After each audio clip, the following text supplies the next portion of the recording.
أبي جماعة يبر خيس سافر رامبينو أبي جم جيانا ما وجه خوفله أبي يا ما جيا سوجه خوفله نمني سندوه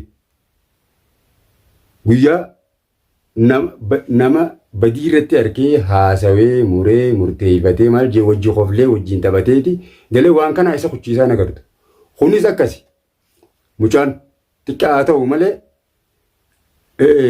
guyyaa anamma gaafumani na jaalatee na dhaadhaysee ofin na qabee obboleessa dhugaa na godhatee akkasitti achi na qabu san inni ellaanarraa dalaguuf deemu.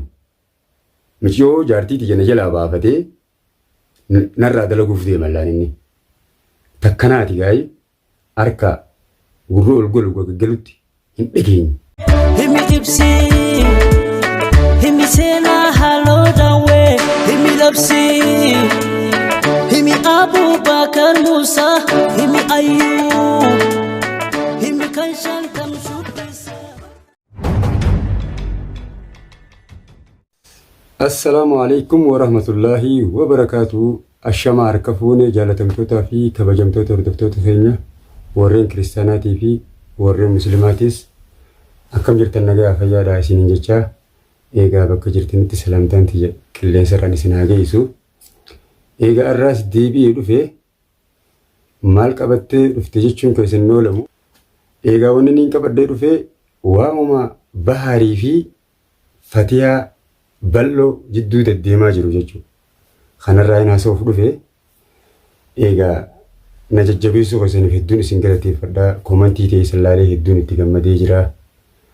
Kanaafuu na cinaa dhaabbachuu jirtanii du'aa inni godhu jirtanii hedduu takkaan isin galateeffadha. Dhugaa dubbachuuf yaa uummata qaalii baganaa jiraattanii egaa irra maaliin dubbachuu dhufe Bahaar. Akkuma gartan Bahaar arraas burus nuti Fatiyaa cinaadha jirra. Fatiyaa miskiintitti. Fatiyaa miskiintitti obboleessa hin qabu jee itti roorrisuu hin danda'u. Isaa fi sharmuuxitti isaatis fudhatee magaalaa tana keessaa baafachiifne. Inumaatu balloo rasaasa fudhatee doorsisaa jira jechuudha. Akkuma gartan viidiyoo isaa arguun dhabdanii.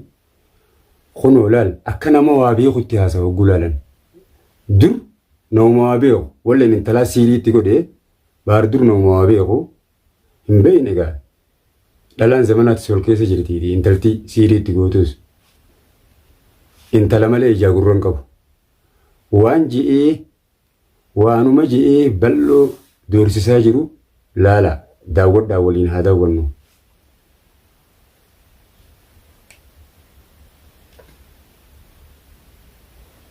Namni waan miciyyoon quban qabne uume miciyyoo fi dirqiin qoratee baaruu naafime waan jiru jedhee miciyyoo keessaa baasee akka miciyyoon quban qabnetti miidiyaa irra gadhiise balloodha. Saniifuu namni waan kana uumu jiru ammallee hammeessu jiru balloodha. Balloo tolatti hin jirtu obboleessa kiyya. Nagaya fidutti hin jirtu. Nagaya uumutti hin jirtu. Fatiyaa cinaa teessee akka nama Fatiyaaf yaaduu if gootee baarmee balbala kanaa bahu naatu bira jira balloo bira jira hogguu jettu. Sila akka keetitti akka Bahaar dhaqee ilmaan san keessa haadha ilmaanii gaxarii godhu jirta malee akka Bahaar nagaya fidu godhutti hin jirtu akka kiyyatti. Hogguu ati mee Bahaar balbala Fatiyaa bahu Fatiyaan mee haroorrisu jettu handaqee gurra qabeetiin gabbaasee si garsiisa. Yookaan waaniin godhu ati ni godha jettee irraa na shakkitu san godhee si garsiisa.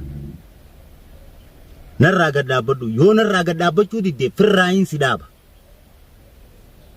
Ifin qisaasin. Ilmaan kee keessaa ifin kuchiisin. Ilmaan kee keessaa ifin kuchiisin. Ayyee dhaabbadhu narraa. Dhaabbachuu dinnaan siin dhaabaan akkaan beekutti.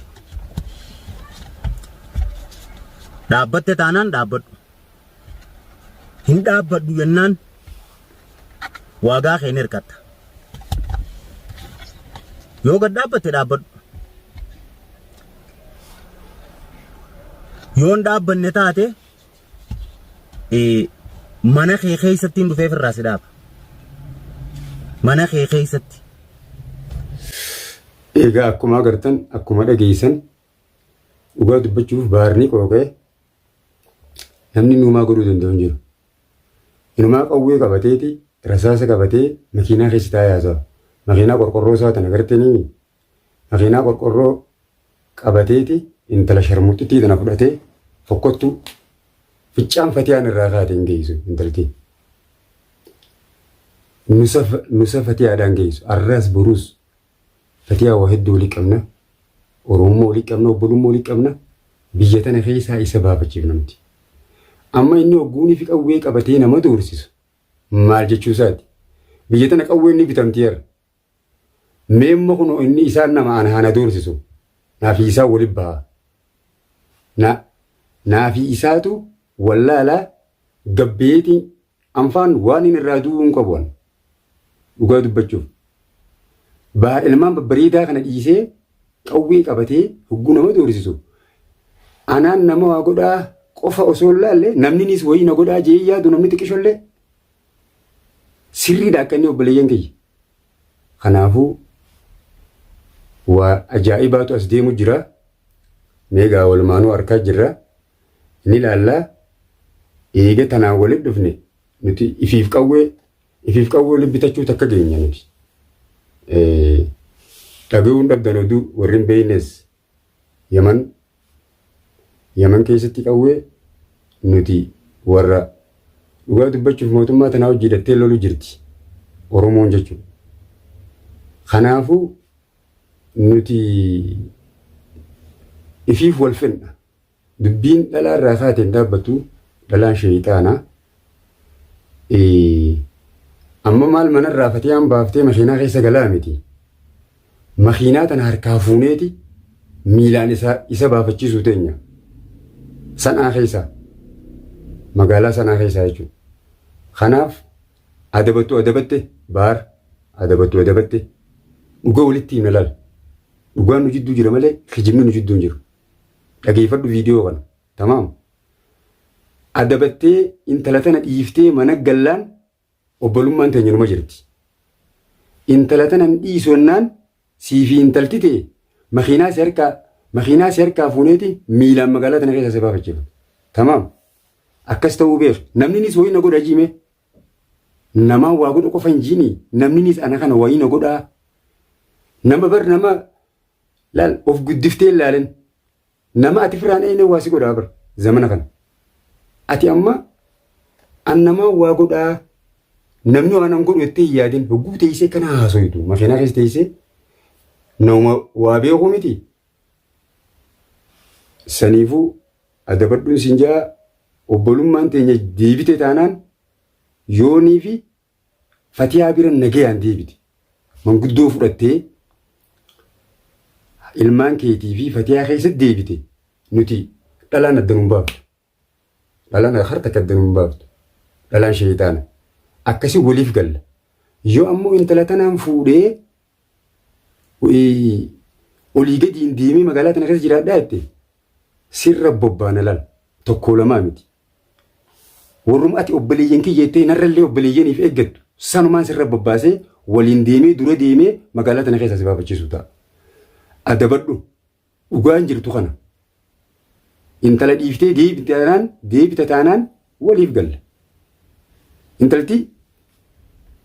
Intalti narraa isa haftu sirraa isa haftu. Duraanuu na jala garagalteemi. Osoo hin qaanfatin. Mee gaafa viidiyoo ilillii irratti piraankii dalayidu san haasoo ati gaafa sana haasoo ittiin si dhageessaa dhageeffadhu. Gaafa haasawaan amma si dhageessu kee kana dhageeffatte ofi qaanfatta. Tamaam.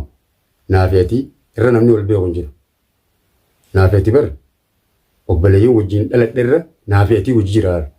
Waa hunda keessatti. Kanaaf mee viidiyoo gaafa ilillii an qaadhimadhee qalabatii itti kaayyadhe san deebitee piraankii irratti daleeyde anaan jira ammaan harkaddean viidiyoo kana qubaa'uun qabu. Ati michiyyoo tana gaafasumaa'uu sirriitti ilaallattee jirta. Piraankii takka lamaa hawaayee xiyyaa irratti daleeyde. Hanjamaan dhugaa biraa dhufti jaanii intala dhugumaan jaalattee walleengaa wayisi godhattee hin beekne nuti duru kanaa miti ati. Baar durii miti ati. Of keessa gaddii biyyaati. Mee viidiyoo kana ifumaaf dhageeffadhu. Gaafa viidiyoo kana piraankii isii gootu ifumaa dhageeffadhu mee dura. Ifiif murtii fikkan. Dhufee piraankiin tun eenyu irratti ilillii toob jechuun qaadhimaa dachee tuubi. Qaadhimaa saahiba xiyyaa yookaan qaadhimaa obboleessa xiyyaati. Har'aan tana gaa maal jeetiin piraankii irratti dalaguu deema. Piraankiin tun pirankii barnoota if keessaa qabdu akka xiyyaatti. Barnoonni isiin if keessaa qabdu maali?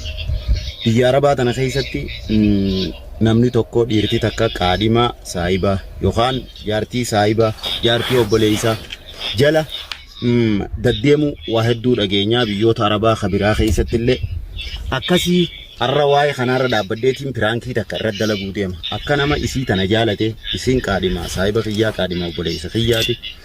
Akkas godheetiin piraankii irratti dalaguu deema. Qaadhimaa obboleessaa yookaan qaadhimaa saahibaa yookaan qaadhimaa nama beekanii siin jaaladha jaanii dubbisuun qaaniidha. Nuti gaa ummata akkasiirraa dhalannee Oromoo jechuun ummata intala ollaatu hin jaalanne maaliif akka obboleettii beekawaa wajjin guddatanii fi qaadhimaa obboleessaa qaadhimaa saahibaatti dhiisuu intala gandaatu siin jaaladhan jettuun intala ollaa jechuudha. Akka obboleettii fi beekanii saba akkasii saba qulqulluu saba jaalatamaa akkasiirraa dhalannee anammoo har'a ilillii siin jaaladha sirraa hin qabamee naa dachaas walii gallee dachaas hayaataa fuudhu ani siin fuudhaa akkana jeetiin piraankii irratti dalaguu deema. Anumaaf fidee na dura ol seentee jirti. Alattiin kun isii jalaafee viidiyoo isinii waraabu jira. Isiin gaa ol seentee fatiyaa bira jiraachuu hin dhabdu. Ani mana xiyya kurfaan itti dalagamu san kophaadha. San seeneen yoon dandee kaameraa dhoofadhee achitti. Egaa akkuma dhageessan kana hogguu kanatti haasa'u baara. Nama biyya bulchuumi beekumsa keessa. Inuu bar haasa'u inni makiinaa isaa qorqorroo taatana keessa taa'ee haasa'u namuma akka abiyyi haasa'u bara akka abiyyi fi jawaar fa'a. Meemmaan tana dhuguma gurbaan kun sila haasa'u numa beekaa. Nama garagalchitii beeytanii. Eeguman tala tana qaqqaadhimee akkana ta'ee duratti haasa'u numa beeka ni beena namallee haasa'ee muree murteessee addaan ni galcha dur. Amma immoo akka nama waa beekuutti amma namni haasa'u kan dhageeffate haa innimma haasa'u jira haa jennu wanni irra haasa'u jiru qaadhimaa obboleessa kiyyaatii jechuutti jira. Qaadhimaa saahiba kiyyaatii saahiba kiyyaniin jaaladhaa jechuu jira. Mee haya waan ifii ja'u tana waan ifii muree murteeffate kana deebi'ee illi ana jalaa baafachuu qaba inni afaan isaatiin akkana jee dhugaadha jechi inni jee bar jechi inni jee dhugumaa bara haasa'u inni manni haasa'u kun haasa'u duuba ifii baasee akkamitti illi na jalaa baasa mee rabbi sodaadha baasee gaa intala. Aadaa teenyaa miti uummata kanarraa dhalannee maarreedhaa ol godhatee gad godhatee barlaal. Jawaaruma haasa'u. Kun bar abiyyumaa ho'i bar keessa isaa firraan beeynu. Abiyyiin guyyaa namaa hojii qofle. Abiyyi ama guyyaa si hojii qofle namni san du'e. Guyyaa nama badii irratti harkee haasawee muree murteeffatee maal jee wajji qoflee wajjiin taphateeti galee waan kana isa kuchiisaa nagartu. Kunis akkasi mucaan xiqqaa haa ta'u malee guyyaa anamma gaafumani na jaalatee na dhaadheessee ofin na qabee obboleessa dhugaa na godhatee akkasitti achiif achi na qabu san inni ellaanarraa dalaguuf deemu. Michiyoo jaartii tiyya na jalaa baafatee narraa dalaguuf deema laan inni. Takkanaati gaa'ii harka gurra ol golu gaggalutti hin dhageenye abrii kanaa.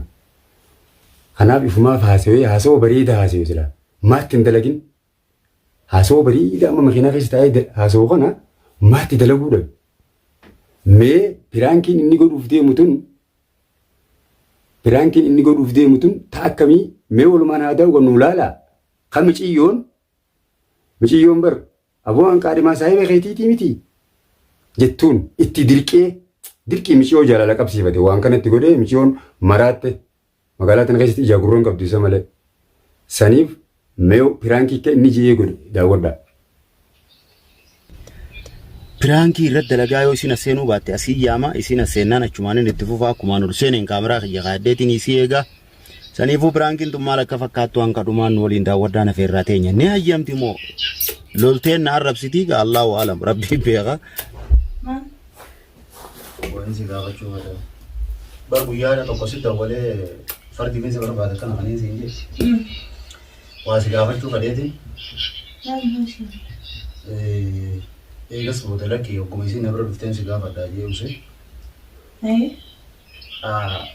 naaf jechaasi dubbii takka irratti wal mari'ate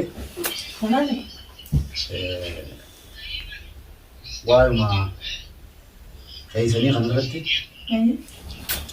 akkasitti inni wanni wal mari'atne san naataate je isumaan natti hin dhufalleedha yaada san maal sana garuu kunatti hin dhufu inni duraan inni nayyamaaf hin seene eegaan nayyameef boodammoo isaa sitti dhufama sitti isumaan natti hin dhufe maal akkasitti bunatti hin dhufee waan ati siitee duran dhaabbadhu rakkoon qabu jennaani hedduu gammadee illee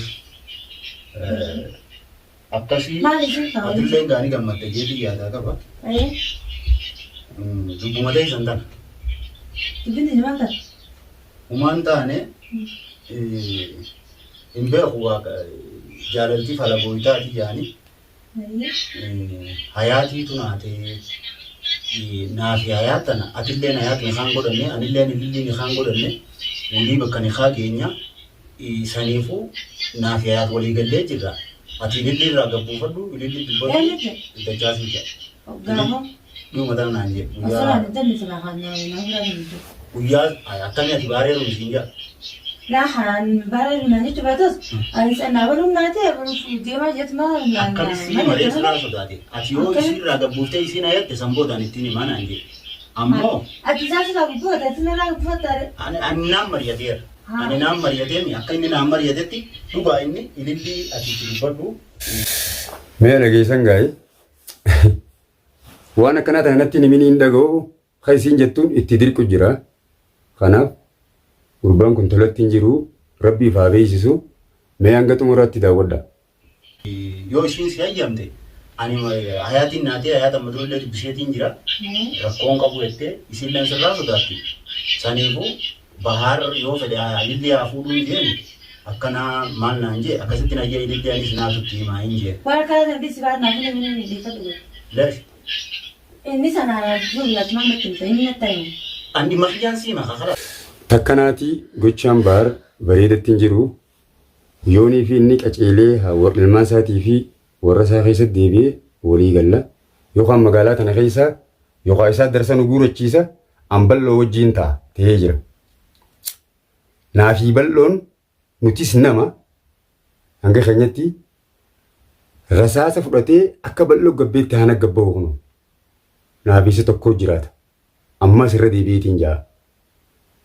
maal makiinaa keessa galaa makiinaa harkaa fuudhuuf teenya takkanaatii hordoftootaa fi kabajamtoota kiyyaa dubbii isinii guddeedhiifama nagee taanaaf jiraadhaa na cinaa daddaabbadhaa ani miskiina jee jarina jalaa yaa'ee akka gartan kana subscribe like share naa godhaa na guddisaa isin malee waan hin qabu naaf jiraadhaa galatooma.